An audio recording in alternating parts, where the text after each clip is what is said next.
Salut à tous, c'est Lord. Aujourd'hui, nous allons parler donc du coup du dernier Mission Impossible sorti au cinéma, The Final Reckoning. Alors autant vous dire que ce film aura marqué un peu les esprits avec quand même des scènes d'action quand même spectaculaires. Enfin moi personnellement, j'ai beaucoup kiffé ma séance.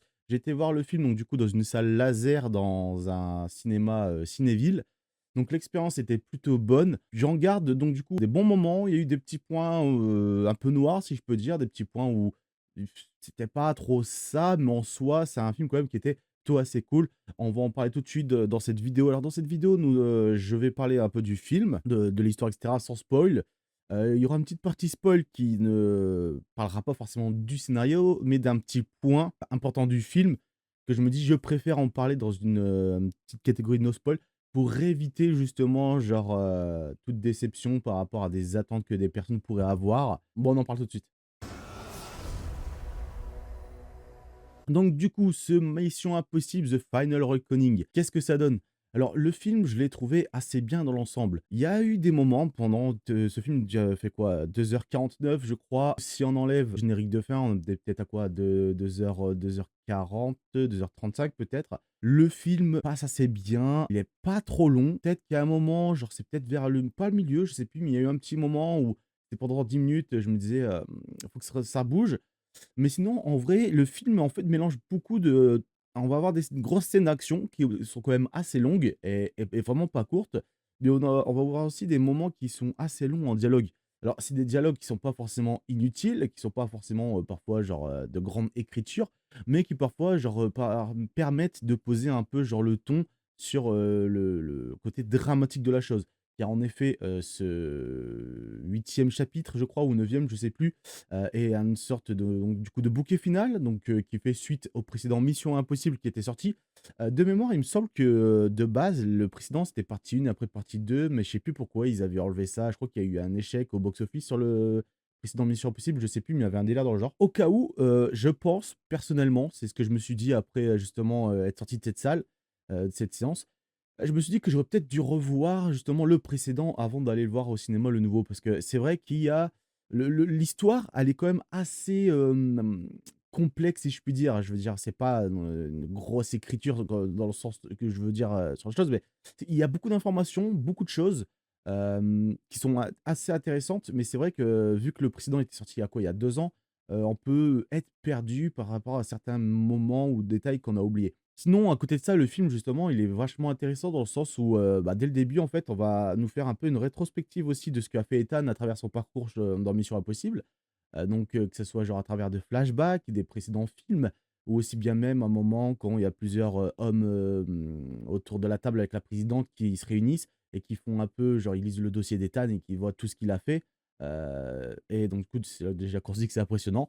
Et du coup, voilà, c'est pas mal de choses par rapport à ça. Il y a des détails qui sont vachement bien. Genre, par exemple, j'ai beaucoup aimé le côté, c'est la course contre la montre pour sauver le monde. Le côté justement utilisation de l'IA, c'est vraiment pas mal pour le coup, je trouve. Parce que personnellement, c'est vrai que l'IA hem, est quelque chose de notre temps qu'on parle beaucoup. C'est quelque chose qui est ancré. S'il y a des questionnements là-dessus sur l'IA, l'utiliser comme arme qui pourrait se retourner contre, l'humanité, je trouve ça intéressant. Bon, c'est pas la première fois que justement, dans le cinéma, il y a eu ces histoires de machinotes qui se retournent contre l'humanité.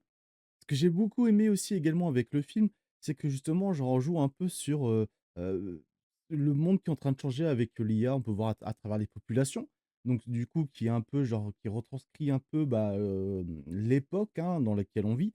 Justement, genre qu'on commence à beaucoup de personnes commencent à être dépendantes de l'IA et donc du coup, là, c'est plutôt l'IA qui crée pas une sorte de dépendance, mais plutôt qui crée des sortes donc du coup de sectes, de jarrons sectaires un peu, qui souhaitent donc du coup la destruction de l'humanité et qui donc du coup vont infiltrer les plus hautes instances, la police, et cetera, donc même l'armée, donc c'est vachement intéressant et donc du coup, on joue aussi un peu sur le climat entre les pays, dans le sens où donc du coup, il y a un peu cette méfiance, cette paranoïa que chaque pays va avoir, l'un envers l'autre, que même à un moment les États-Unis veulent donc du coup disent: «Bah, c'est nous qui devons avoir le contrôle de l'IA», parce que donc du coup, bah, genre de l'entité, parce que voilà, dernière, puissance nucléaire ou autre. Le personnage de Tom Cruise va lui, être, donc du coup dans cette démarche de en mode, tous les pays donc du coup, sont parano, personne ne f se fait confiance et cetera.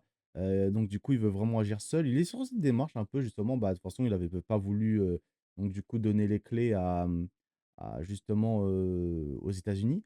Donc j'ai beaucoup aimé, ce climat, par rapport à ça. Du coup, on a ce côté, dramatique qui est tout le long. On va donner plus de choses à Ethan. Par exemple, on va lui passer un porte-avions. Mais à un moment, on va dire: «On va pas lui donner notre porte-avions quand même» et mais du coup, oui, il y a pas mal de choses comme ça. On sent genre vraiment, un peu la dernière aventure du personnage. Il est là en mode, «Ouais, vous allez me suivre une toute dernière fois».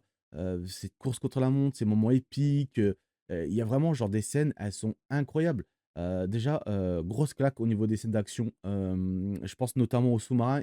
La scène du sous-marin est incroyable. Elle est longue, elle dure dans le temps et en plus de ça, donc je trouve c'est bien filmé, c'est bien réalisé. Il y a quelque chose qui prend vachement, on est dedans, on a souffle coupé, on est en mode: «Waouh, c'est incroyable» et aussi un passage que j'ai bien aimé où on le voit dans la bande annonce, il y a Ethan qui saute de sortes d'hélico là, les nos hélicoptères et en fait, c'est là, il y a la caméra qui le suit et à la place, par exemple, que la caméra soit devant lui quand il court, elle est sur le côté, elle le suit de profil et on le voit donc du coup de passer de l'hélicoptère à cette mer, mais genre c'est vraiment avec une sorte d'orage de mémoire, mais genre une grosse tempête et donc du coup, genre j'ai trouvé, je sais pas, ça rendait hyper bien, c'était beau, c'était, impressionnant et la scène, donc du coup d'avion qui est aussi, incroyable donc du coup, vu en plus Tom Cruise fait ses cascades lui-même. D'ailleurs, c'est ce qu'il faut saluer quand même avec, l'acteur, c'est qu'il est assez vieux. Il fait encore des cascades lui-même. Il risque pas la vie de d'autres personnes, c'est lui-même qui risque sa vie. C'est, quand même, assez cool, faut le dire. Il y a pas beaucoup d'acteurs qui font ça et surtout à son âge et vraiment, genre, les scènes sont quand même impressionnantes en vrai. Genre, je me dis: «Le mec, c'est un fou, c'est un malade, quoi». Genre, je sais pas comment il fait, hein. Genre moi, par exemple, la scène de l'avion, je le fais, je tombe dans les pommes direct, hein. Déjà, j'ai le vertige et tout. Non, pour moi, ce serait impossible. Mais en tout cas, ouais, les scènes, ouf, incroyables, oufissimes. Donc du coup, comme je disais au niveau de l'histoire, bah, ouais, parfois avec les dialogues, il peut y avoir des moments, un peu de lenteur. Le début du film, ça parle beaucoup, c'est pas ce qu'il y a de plus désagréable parce qu'il y en a des quand même ces petits côtés un peu dramatiques qui est apporté aussi à la scène. On sait pas où ça va aller, donc pour moi, c'est pas quelque chose forcément de négatif. J'aime bien justement, j'aime pas trop, enfin, les films où c'est que de l'action avec, genre, des phrases toutes connes, des blagues ou j'aime, parfois, le mélange d'action, de dramaturgie, de beaucoup de dialogue, de complexité, essayer de faire développer les personnages. Bon là, donc du coup, au niveau des dialogues, c'est pas forcément ça, parce qu'il y a des personnages qui pêchent un peu en dialogue, qui sont un peu genre comme, le petit bonhomme qui est au fond d'un tableau. Je sais pas, par exemple, vous allez avoir un tableau, c'est comme si, ouais, je sais pas, par exemple, vous avez un tableau de la Joconde et imaginez que derrière, au loin, il y a un petit bonhomme. Parfois, genre, tu as vraiment l'impression que c'est ça, en fait. Genre, il y a des personnages, genre, ça manque cruellement de dialogue et tu dis, «Ouais, qu'est-ce qu'il fout de là, quoi?» Mais non, sinon, genre vraiment le film était sympathique. Alors je pense qu'il pourrait diviser dans le sens où vu que enfin c'est, quand même genre vu comme un épisode final, qui relie quand même pas mal de points, hein, parce que genre en final, à travers le film, on te raconte qu'à tel moment ou telle chose en fait c'était ça et en fait tu te rends compte que genre tout ce qui s'est passé avant l'a mené là. Bon, c'est même dit dans le film, mais, je pense qu'à mon avis, pour certaines choses, des personnes pourraient être déçues dans le sens où genre ils s'attendent à un événement, grandiose final. Moi je pense que vu le dans le ton qu'il a quand tu regardes le film, oui, ça donne l'impression de mission finale. Mais, voilà. Alors pour moi, genre ce film était un bon film d'action. C'est le genre de film qu'on aime bien aller voir au cinéma, genre qui sont plaisants, bon blockbuster. Mmh. Et puis voilà quoi, c'est pas le genre de film, genre, où tu t'attends non plus genre, comment je pourrais dire ça? Un scénario genre d'une écriture, incroyable. Après bon, à notre époque, il y a eu tellement d'histoires. Est-ce que genre c'est ou même il y a pas que ça, mais aussi genre, parce que je vois beaucoup parfois de gens critiquer sur internet, en mode, tu les écoutes, je pense qu'à mon avis, ils seraient en capacité de faire le meilleur scénario du siècle. C'est vrai que les critiques en ce moment sur YouTube, j'en parle beaucoup avec des gens en ce moment qui me disent pareil que genre le critique ciné, sur YouTube, c'est plus trop ça, en fait, ça râle pour rien, ça aime plus rien, ça va pas son temps critiquer. C'est pour ça que moi, j'essaie toujours de rester genre, comment dire ça? Dans une posture, pas professionnelle parce que j'ai pas de compétences, j'ai pas énormément de connaissances en cinéma pour pouvoir me permettre parfois de juger sur tel ou tel point. Je peux donner un avis sur des choses que j'ai pas aimées ou je pense que ça aurait été mieux comme ça, mais ça reste qu'un avis qui ne vient que de moi et qui est pas genre vraiment genre l'avis, genre vraiment genre, la vérité absolue par rapport à ce film. C'est pour ça que il y a peu de critiques, cinéma sur YouTube que j'aime bien dans son enfin, je peux en regarder plusieurs, même des parfois certains je suis pas abonné. Mais, genre, je trouve que s'il y en a un qui se prête un peu plus et que lui, genre, même si je suis pas d'accord avec, je pourrais lui dire, «Ouais, OK», c'est, Durandal. Parce que Durandal, je crois que lui, il a fait une école de cinéma, il a pas mal de connaissances. Enfin, tu le vois, parfois, il va passer du temps, il va peut-être pendant 30 secondes, une minute à t'expliquer un plan, à t'expliquer quelque chose et donc du coup à t'expliquer avec, genre, bah, des formules de cinéma, genre il a les compétences et ça, c'est ce qui est intéressant donc du coup avec lui en tant que youtubeur et pour moi, c'est peut-être justement le meilleur youtubeur, ciné, sur YouTube. Après ça reste que mon avis, mais je trouve que c'est un très bon youtubeur cinéma, pour le coup.